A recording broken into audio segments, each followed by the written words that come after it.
Good morning, everyone. This video is about never having the frustrating experience during problem solving. Again, my name is Ritesh and I started life as an engineer. Let's get started now. Problem solving is vital in all aspects of business, from people problem to technical problems, and from short term to long term problems. And problem solving involves two completely different, possibly conflicting thought processes: creativity and decision making. The first part, the creativity, is to generate options, possible solutions, and then the second part, the decision making, is to select the best one. Somehow, you need to be good at both parts, the creating and the selecting.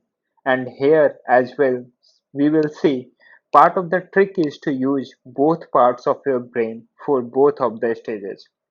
So for the creative part of the process, you would use both logic and intuition, and then for selecting the best option, the decision making part, you would also use logic and intuition. Here are some of the key learning objectives that we will be going through in the coming slides. Identify the real problem. What's causing the problem? The absolute first step of problem solving, and the one that often gets missed out, is to be sure you have got the right cause. Facing the wrong root cause won't help. For example, replacing the wrong part or even replacing the wrong person. This happens all the time. For example, many people think that if they could get a pay rise, they would enjoy their work more and be happy in their life. But money might not be the cause of their unhappiness or their lack of enjoyment of their job. Or if you are not sleeping well, is the cause the fact that your bed is not comfortable enough, or the room is not dark enough, or there's noise, or is there stress inside your head? If it's stress, then a new bed won't help. Sometimes we don't know the cause, so we resort to living with the problem instead. So the first part of the process is to get a list of possible causes, everything that's different about the ones who have a problem, and then work out which ones are the real cause. Then you can work on fixing that problem. So for the problem that you have in mind, what's the root cause? Are you sure there aren't any other causes as well? Now we will go to the Pareto analysis. There's another big name in the world of problem solving, and that's Wilfredo Pareto. Most people have heard of the 80-20 principle, which is also known as Pareto principle, which started with the observation that 80% of the land in Italy was owned by 20% of the people. And this 80-20 rule applies to a lot other things. For example, 80% of your problems probably come from 20% of your customers, and 80% of your problems will come from 20% of the causes. In other words, there are a few underlying causes that are causing most of the problems. But what's the use of knowing this? Well, the point is that if you focus on eradicating just 20% of your problems, you will save 80% of the cost, 80% of time and money that they are costing you. So the first step is to work out what they are. Now going to the generating possible solution, we see fast and slow thinking. Some people solve problems intuitively. They just leap to an amazing new answer. They probably could not even tell you how they did that. They just jump there. But if you can't make the leap for some reason, then they are stuck. And if the problem involves numbers, then it's much harder for them.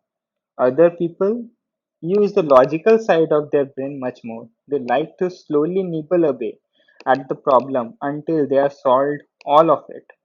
And this works really well for some problems, but if there's an intuitive leap to be made, then they can't make the leap. So it's clear that ideally we should use both parts of our brain, all of our brain, in fact, both the intuitive and the logical part. So try to use all parts of your brain for whatever your problem is. Are you personally more prone to using just logic or more of the creative part of your brain? Which part could you consciously work on developing? You need to think. Now, coming to the brainstorming, I guess most of you have heard of this. The best known process for generating ideas is a group brainstorm.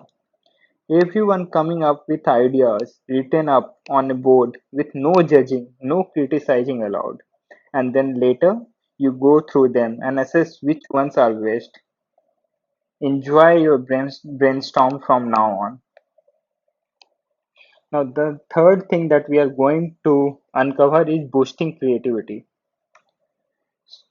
So, we have seen that problem solving involves generating plenty of possible solutions and then picking the best one. But what if you just can't think of any solution? Maybe you are just not a very creative person. Can someone learn to be a creative person? I have shared some and hope you will use them in your life. You can go through that here. So, now going for the intuition and logic, how should I select the best option?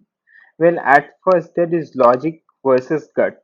So, it's a good idea to think which one is dominating the other one too much. But often they start at different places, from different ends of the decision, if you like. So we are trying to get them to meet up somewhere in the middle. If they agree, then the decision is almost certainly right. If they don't, then we probably need to do some more thinking.